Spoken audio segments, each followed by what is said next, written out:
Hey everyone, I'm back. So I put that little cutie to bed. Hey to our replay viewers, thanks for the hearts and for being here. So I put Warren to bed. If you missed the previous broadcast, fell asleep in his carrier, which was hilarious and adorable. So I got him down for a nap, and I'm actually on Blab to talk about some adrenal fatigue issues. So I'm getting this set up. I don't know, this is my first time using Blab, so it's going to be a work in progress, but I'm going to join a chat with some other physicians. They had actually asked for me to join them and share the exercise physiology perspective. So you guys know, you can find all about me on social media, Kate Hornay, BeyondFit Mom, but I have a degree in exercise physiology. So we have some physicians who are on talking about adrenal fatigue and stress and how that impacts your health, your fitness, and your fat loss.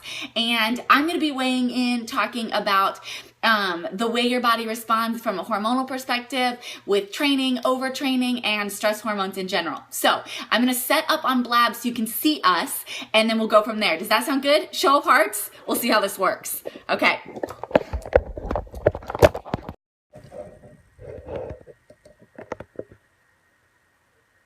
Symptoms, and you ask, oh, do I have adrenal fatigue?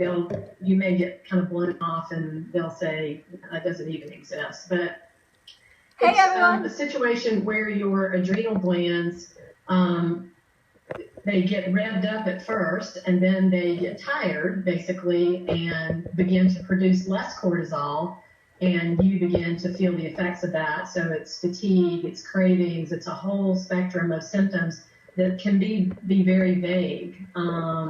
And so is that enough of an explanation? I mean, do you want some more? So that's really good, top level. So I'm going to segue really quickly, let Kate introduce herself. Okay. We've got limited bandwidth in terms of time today, and then we're going to circle back. And Kate, while you're introducing yourself, if you could tell us a little bit about your thoughts on what adrenal fatigue is and how, maybe some things that you deal with in your practice. Sure. So thank you guys so much for letting me join the scope and kind of weigh in. I was actually putting my little one down for a nap, and then I'll be running off to go attend to the craziness. But I work as an exercise physiologist with women, talking not just about training, but about hormones and how hormones can impact fat burning and health and fitness and fat loss. So it's interesting to weigh in on the subject of adrenal fatigue, because in the health and fitness industry, that's something that's often overlooked. The idea of sort of like hardcore training, like more is better, from a fitness perspective, is very popular. So it's kind of counterintuitive for me, with my exercise physiology background, to be in the fitness industry and to be preaching like actually less is sometimes better. Like if you have these issues, if you're dealing with adrenal fatigue, and your fat loss has plateaued, or you have all of these other health issues, a lot of times people think like, well, I just need to exercise more. And in fact, if you fall into this category, like we're going to talk about today, less is sometimes better, or the right type of training. So that's my background. I have a degree in exercise physiology, and I teach the women that I work with how to live healthy, happy, and balanced lives. And part of that balance includes things like we're going to talk about today. Yes, very, very good points. And I wanted to just shout out to all of you. First of all, thank you so much for being on again. But if you're watching us on Periscope, make sure you seek out each one of these professionals, because they offer tons of value every week on Periscope. Some of them have regular shows like Kate, Carolyn is always on, and Anna is always on. So make sure you find them either here on Blab, Periscope, Facebook, wherever, Twitter. Send us a direct message if you have questions, because I know we're trying to multitask and catch questions from Blab, which we will definitely entertain. I've got Sarah helping us moderate questions right now before Kate has to jump off. So here's a real life scenario, Anna and Carolyn and Kate. I was 50 years old, got in the best shape of my life at 50, got rid of the mummy tummy, the jelly belly, did really great, was really doing Les Mills pump for the most part, which was mostly primarily weightlifting, and I saw the biggest change in my body. Well, at 53, and I ran boot camps, which were at 4:30 in the morning, 4 days a week, running 2 businesses on the side. So I'm type A personality, and all of a sudden the same things weren't working for me. I ended up feeling completely wiped out. Like I couldn't even get motivation to work out, and I'm a fitness professional. I was like dying, and I was like dragging myself out of bed at 4:30 in the morning to go teach boot camp. And I'm like, okay, I'm just going to do more cardio, as Kate said. Like the fitness brain goes, duh, you got to sweat more, you got to burn more calories. And then I said, nothing's working. That wasn't working. And then I tried more weights, and that wasn't working. And I tried changing my food, and that wasn't working. I just kind of bottomed out, Anna. And it was then that I said, okay, my normal doctor didn't really do many tests on me. So I want to talk to you guys about, and I ended up getting with an integrative medicine doctor who I love, and it's in the San Jose Bay area, so if you need help, that's who I go to. That's who's helping me start to get holistic stuff to heal me. So I'm curious, Anna, like, what is the first, like, if people are on this broadcast, what would you say if they come to you? Like, what do you hear mostly when you go, that sounds like adrenal fatigue, but we're going to do some testing on it? What are the symptoms that most women come to you with? Usually it's extreme fatigue, just inability to get through the day, lack of energy. Sugar cravings is another one. They're gaining weight despite doing all the right stuff, just like you described. They're trying to power their way through this fatigue that they have. They're doing more and more and more. I work with a lot of solopreneurs and small business people. So they're burning the candle at both ends. They'll tell me that they get a second wind after 6 o'clock in the evening.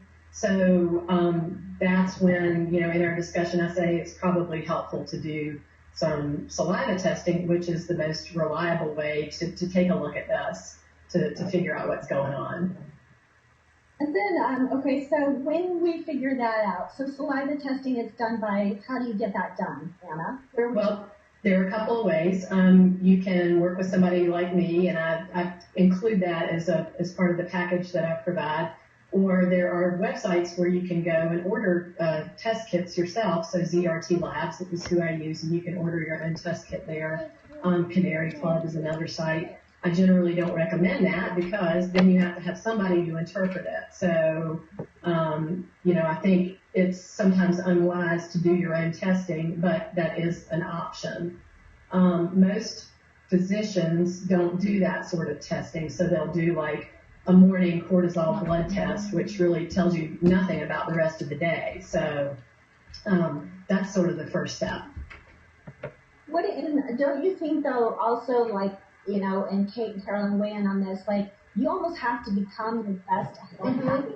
Like, in this situation, like, reading and researching, of course, there's all kinds of wacky stuff out there, but you could find so much on this topic. Yeah.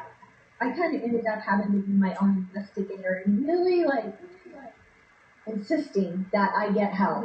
From the right professionals like yourself. And Kate and Carolyn, what are your thoughts on when women come to you with this, or men?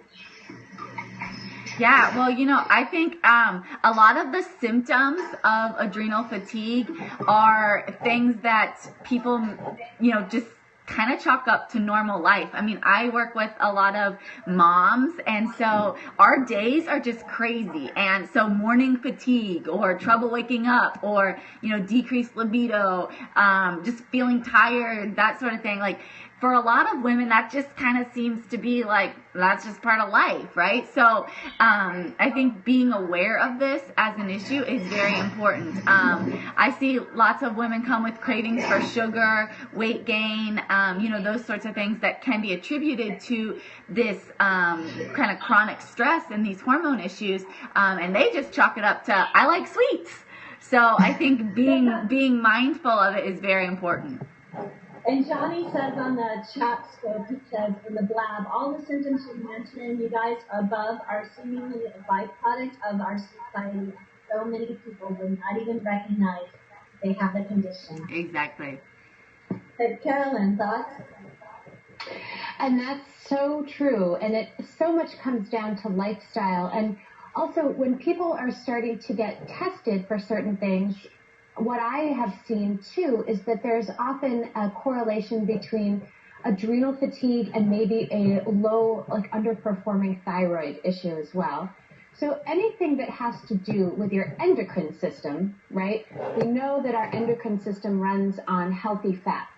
And so here is the other time where, like on the outset, when people come to me and they're like, you know, I'm really fatigued, I'm exercising more, but I'm gaining weight.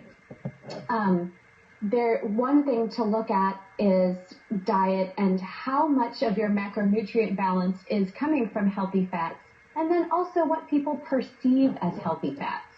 So that's a whole nother conversation too, where, you know, sometimes people say, well, I'm eating lots of nuts. And that's not always the best source of fat, right? So when we talk about things like coconut oil and flax seeds and chia seeds and avocados, those types of healthy fats that are whole food based, there are also some dietary things that I've seen happen that generally bring on an inflammatory response in people's bodies, and that often makes people feel fatigued. So things like gluten and soy and corn and dairy, all of those things often have a systemic effect on our bodies that take hours to manifest. So it's not like, you know, you eat a piece of bread and then all of a sudden you're exhausted. It's something that happens over time. And like Kate was saying, there's this sort of thing where people just start to accept what they're feeling as normal. Mm-hmm. So there again, those are some of the dietary things. I also totally agree with Kate about sometimes less is more. And when it comes to exercise, there again, sometimes people are overtraining. That is a real thing. And you're pushing when your body's really telling you at an instinctual level, we actually need to take a break. We need a shavasana right now instead of another, you know, to the treadmill. Yeah. So, I think that's super hard for type A, as Anna mentioned, solopreneurs. Oh, yeah. Yes. That's why we love each other so much. Anna, I want to just give you my real life history of all the testing that I've been through. One practitioner said, you know, first we have to triage in a way. We have to heal the adrenals first before we heal all the hormones. You know, I had like a whole mess of stuff. Like I had no testosterone left. I had barely any estrogen. Cortisol was, you know, stage 3 diagnosed adrenal fatigue. What are your thoughts on like your first course of action when you get the full, 2 questions. Do we need to do a full lab workout because some doctors don't recommend that? And what is it that we need done? And making sure we've got the right stuff done. And secondly, how do you prescribe for adrenal fatigue? So the first thing I look at is, well, first of all, I recommend doing a whole sex hormone panel as well as the cortisol, and then generally I recommend thyroid too, unless somebody's had that done recently and I can get those results. Because cortisol impacts so much of the rest of your hormones. So, for instance, it blocks your progesterone receptors. So even if you have enough progesterone on board, it may not be functioning like it should. It also interferes with thyroid function, as Carolyn mentioned.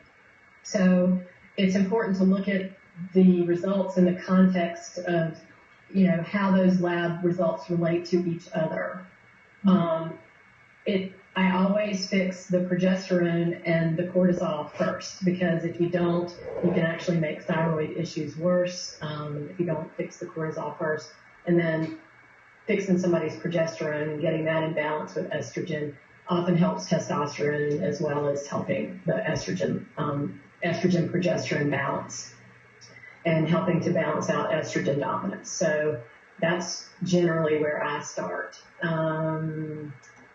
And, My management plans generally include adaptogenic herbs, which can either be a blend or they can be single products like ashwagandha. I recommend usually vitamin C, B5, a B complex. Let's see, what else do I commonly use? Oil. Fish oil, yeah, because that actually helps with sex hormone balance as well. And then I use DHEA if that's appropriate as well. So, it's hard to list everything that I do because it's very individualized. But my approach is to go with non-Western, medication kinds of things, if at all humanly possible. I agree. And I've seen a big difference when I have been using all of those that you mentioned. Mm-hmm. Huge difference. So yeah. Someone was asking about T3 levels. I do free T3, free T4, thyroid antibodies, looking for Hashimoto's thyroiditis, as well as doing a TSH. And T3, and if people aren't familiar with that, is the active form of the thyroid hormone. So that's what's active at a cellular level. T4 is the inactive form that has to be converted to T3 in order to do its job. And some people are not good converters of T4 to T3, so we help support them with selenium and zinc and other nutrients. How quickly do you see patients turn around when you have them on protocol? I generally tell them that it could be 6 to 8 weeks, because what I don't want to happen is for somebody to be contacting me a week later and saying, I'm not feeling better yet, because it's so individual. And I would say generally within a month people are feeling better, but I tend to have them wait a little bit longer before they decide to stop doing something. And I'm in contact with my clients all the time, so we're checking in on a weekly basis. So that's not really an issue, but it takes time. It takes longer to respond to those things than generally, like if you were to be put on prednisone or hydrocortisone, that would be faster. But the long-term effects of that are not something that anybody wants to deal with. So, what do you, and this is a topic that we'll throw out to all the folks on here that are exercise physiologists and specialists, what do you recommend for exercising? And I'll get your opinion first, and then we'll move on to Kate. Well, it depends on the situation. So again, I totally agree with Kate that less is more in a situation of adrenal fatigue. So I recommend things that are gentle, like stretching or walking. And I'm not an exercise specialist by anybody's stretch of the imagination. So gentle forms of exercise. And I had a client once whose adrenal profile was basically flat, and she was going to CrossFit 4 days a week. And I was like, you can't do that right now. And she wasn't, she wasn't feeling any better. So, I'm going to defer on the exercise question to the exercise expert in the room. Yeah, so I completely agree. My big thing is preaching like leisurely walking, which people just kind of scoff at first, but the benefits of just slow walking is incredible for lowering cortisol, decreasing stress, and still staying moving. So what I don't want people to hear when they hear us say, you don't want to do too much intense exercise. We're not saying don't ever move or just, sit and take a nap. Movement is incredibly healing for your body, and the right types of movement are very important to lower stress. So I have all of my clients do restorative activities like stretching, foam rolling, yoga, leisurely walking, and making that a priority. And then I've seen great benefits with short duration, high intensity workouts a couple times a week, maybe 2 to 3 times throughout the week, using some weight training. And we talked about the sex hormones and just all of the benefits of having balanced hormones across the board. So doing some resistance training for short durations but higher intensity, kind of 20 minutes in between the days of the restorative activity seems to give the clients that I work with the best results. And I know that's something that's sustainable, that you can do long term, you're not killing yourself, and from a hormonal perspective is very beneficial. So absolutely. Let's talk about food. Like what, I've done paleo, I've done higher fat, lower carbs. I've done intermittent fasting, which I found probably is not the best for women with fatigue. So, Carolyn and Anna and Kate, what are your thoughts? Carolyn, you want to go first? So I think that it's really beneficial at this point to keep pointing out that what we're talking about is all about balance. Like, there's a balance between high intensity and low intensity. There's a balance within hormones. Estrogen and progesterone and testosterone are all connected. So I would love at this point to bring it back for a second to remind everybody that every single thing in your life is connected. And so one of the things, Joy, personally, that was so empowering for me about walking was I actually at one point gave myself permission to just walk. I wasn't going to run, right? Because as someone, I hear you, sister, like, you're type A, you're like, I should be able to do this, and I've always done this, and I should, and she's doing this. And so the day that I actually gave myself permission to just go enjoy a 5-mile walk, I was like, oh, this is kind of a life changer. Like, no one is following me around going, you should be doing that instead. Like, so I've also done yoga for about 20 years now, and it's part of what has been it's gotten me through crises, it's gotten me through injuries, it's gotten me through everything, because it is so much a mindset piece as well. So what I find as far as the nutrition goes, to what you're saying is, I've tried this, and I've tried this, and I've tried this. Everybody's going to respond a little bit differently to different foods. And if you're familiar with Ayurveda at all, are you familiar with Ayurveda at all, Joy? Yeah? Anybody? I know the word, but I don't know enough about it to talk about it. So I've been studying Ayurveda. I'm not an Ayurvedic doctor, but I have been studying it for over 10 years because it's the sister science to yoga. And so when you know how, and Kate will know this too, when you learn about body types here in the West, you're basically, they say, well, you're a mesomorph, an ectomorph, or an endomorph, and that just describes your body type and, how you kind of are naturally lean or naturally hold on to fat, whatever. So those kind of body type profiles are also present in Ayurveda, but it also takes into account your emotional makeup, your proclivity towards enjoying different seasons, different activities, different aromas, different colors, different sounds. It's holistic. So it was very helpful to me as someone who is very Vata dominant. If anybody here knows Ayurveda, a Vata person is someone who doesn't gain weight easily. We don't gain muscle easily. We don't have a lot of endurance, but we're very intense. We're quick. We pick up things fast. We forget things fast.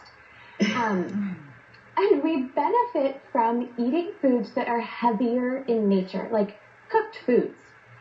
If you feed me salads in the winter, I am freezing cold all day long, and I'm just miserable. That being said, there's other body types in Ayurveda that respond better to raw foods, to other types of spices. So there's a whole, it's a 4,000-year-old science, right? It's not new. And it has been extremely helpful to me in my practice. I have people, I'm always cataloging people in my mind when I'm talking to my clients, because I can tell by their actions and their response to certain foods what kind of dosha they are. And then I can know how to speak to them. I can know what types of recommendations to make as far as intensity of workouts or types of foods, cooked, raw, spicy, bland, that sort of thing. And then we just go back to macronutrients, because as well as I do, counting calories doesn't work. So, gotta figure something else out. I I hate counting calories. I've tried it maybe for an hour. I love what you said about the different body types, and I think the balance part is great, and understanding your body type is so important in terms of tweaking your training and your nutrition based on your unique body type and what your hormones are doing, and where you're at in your life stage, and all of those sort of things kind of play a role. So having this information is great, and then going one step further to be a detective and to figure out what your body's saying to you and then how to tweak from there, I think is absolutely key for long-term success.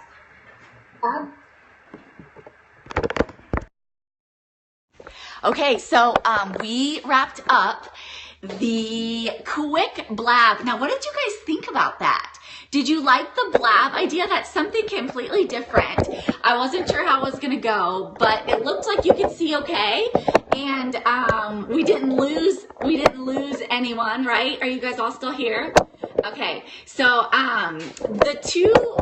the two experts who are on the call with me are both physicians, and one's a naturopathic physician, and then Dr. Anna Garrett works in like a more traditional setting. And then I got to share kind of my knowledge from the exercise science perspective, and as a recap, we'll recap that, and then anybody who wants to can go back and watch the replay. But do you guys have any questions? Was there anything that you were kind of unsure about? I see some new people logging in. So, no, my programs aren't just for moms. So let me introduce myself to everybody who's jumped on and missed kind of like who I am.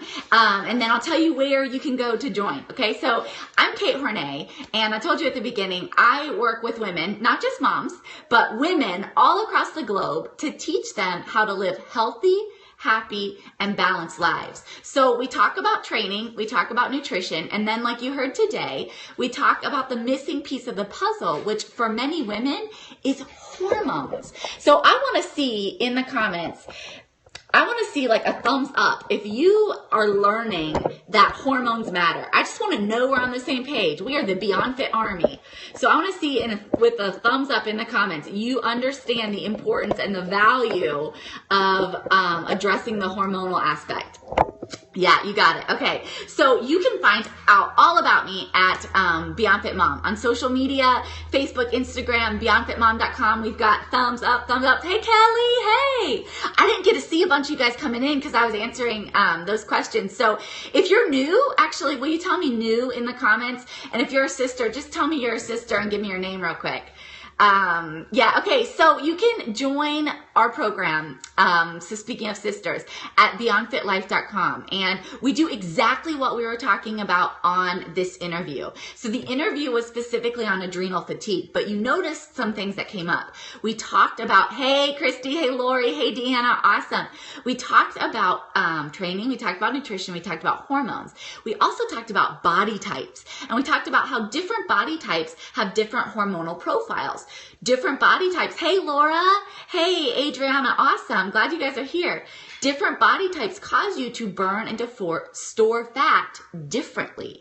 And everybody's different. We're all unique. We all have a different body type. So you have to know your unique body type in order to know how you can tweak your training, how you can tweak your nutrition to get results. And we're all about kind of finding that balance, learning and helping you tweak what you need to so that you can burn more fat in less time. So actually this interview came at a perfect time when they asked me to do it. I was like, yes, because I love talking about hormones. I love talking about the stress hormone cortisol, which if you're not familiar with that, you need to go to catch.me/BeyondFitMom, and you can watch a replay where I talked all about cortisol.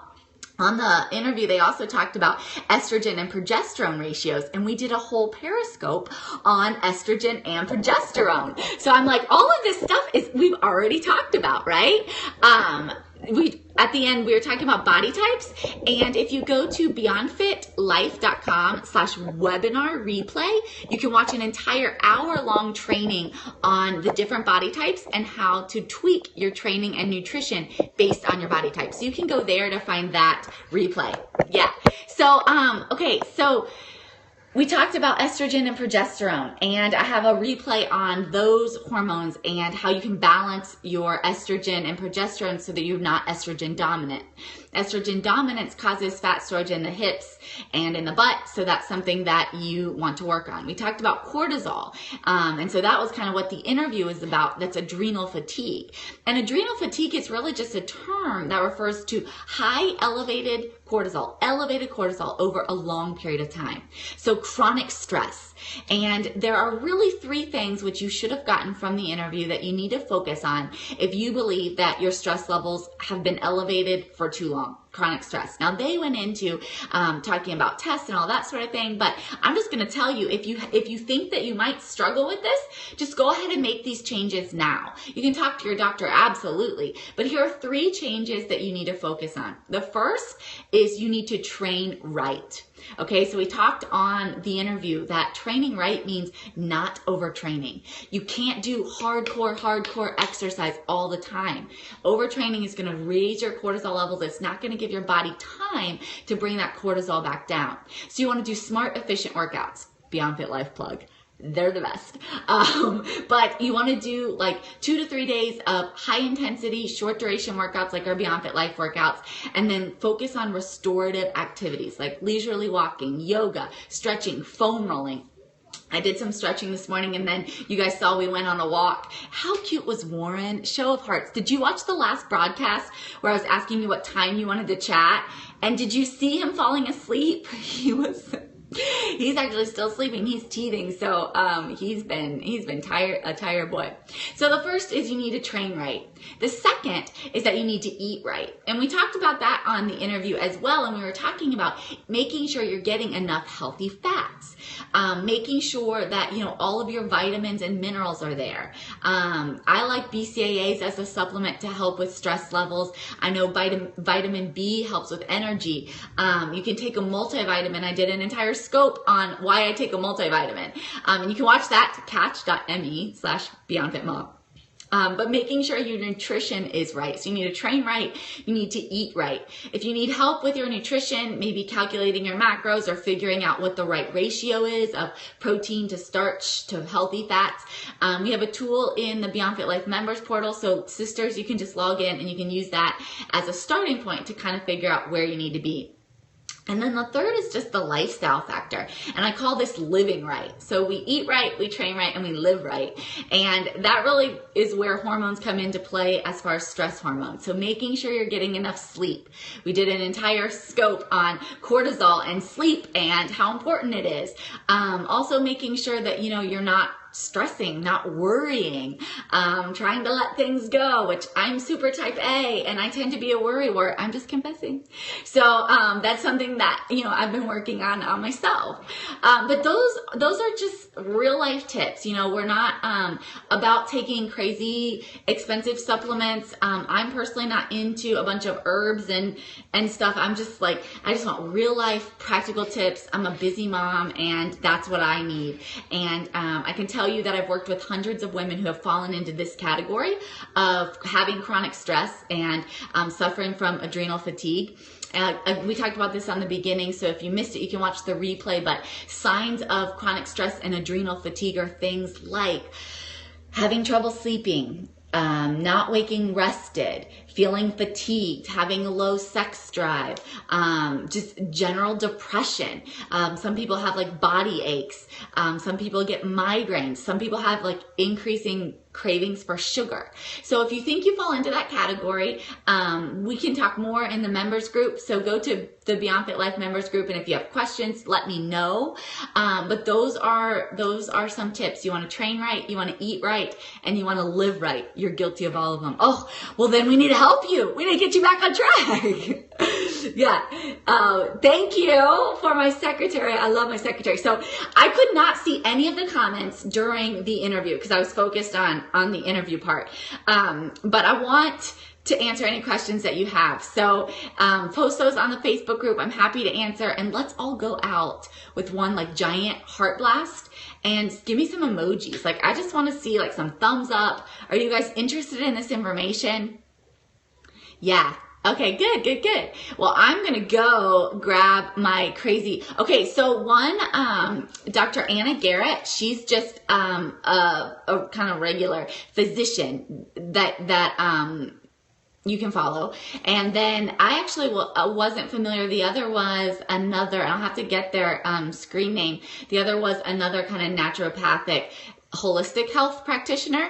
And I was just invited by Joy. So Joy invited me. She does like social networks, social media stuff. And so I was invited to share my perspective as an exercise physiologist. So I was happy to share. You guys know I like to share about this stuff. So if you have any other questions, you let me know. I love you so much. And we will be scoping tomorrow at 11 to talk about how to make an iced protein mocha.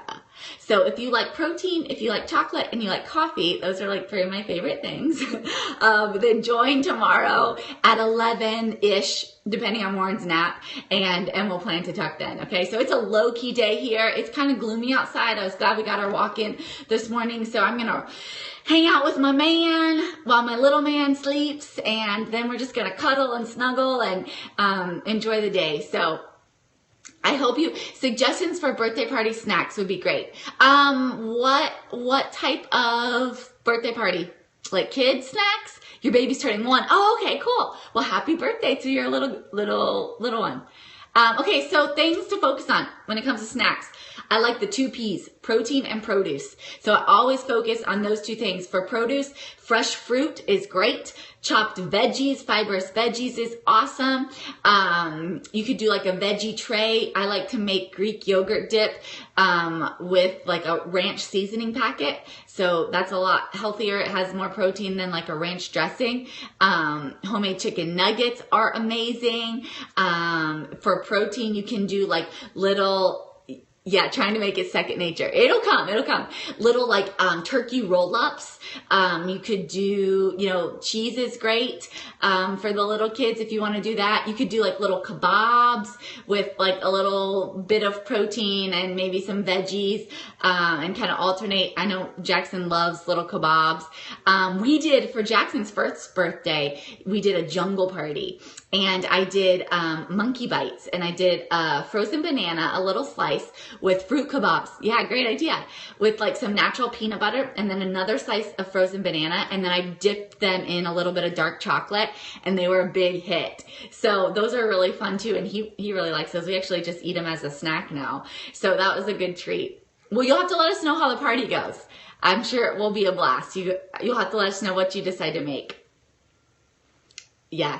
Okay, so I'm going to head out to my little guys, but I'll see you guys tomorrow. Perfect. I will look forward to hearing about the party. We actually have a birthday party coming up for Jackson and Warren in a couple weeks, so I'm planning the menu and doing all that. We're going to do a camp out theme, so I'll keep you guys updated.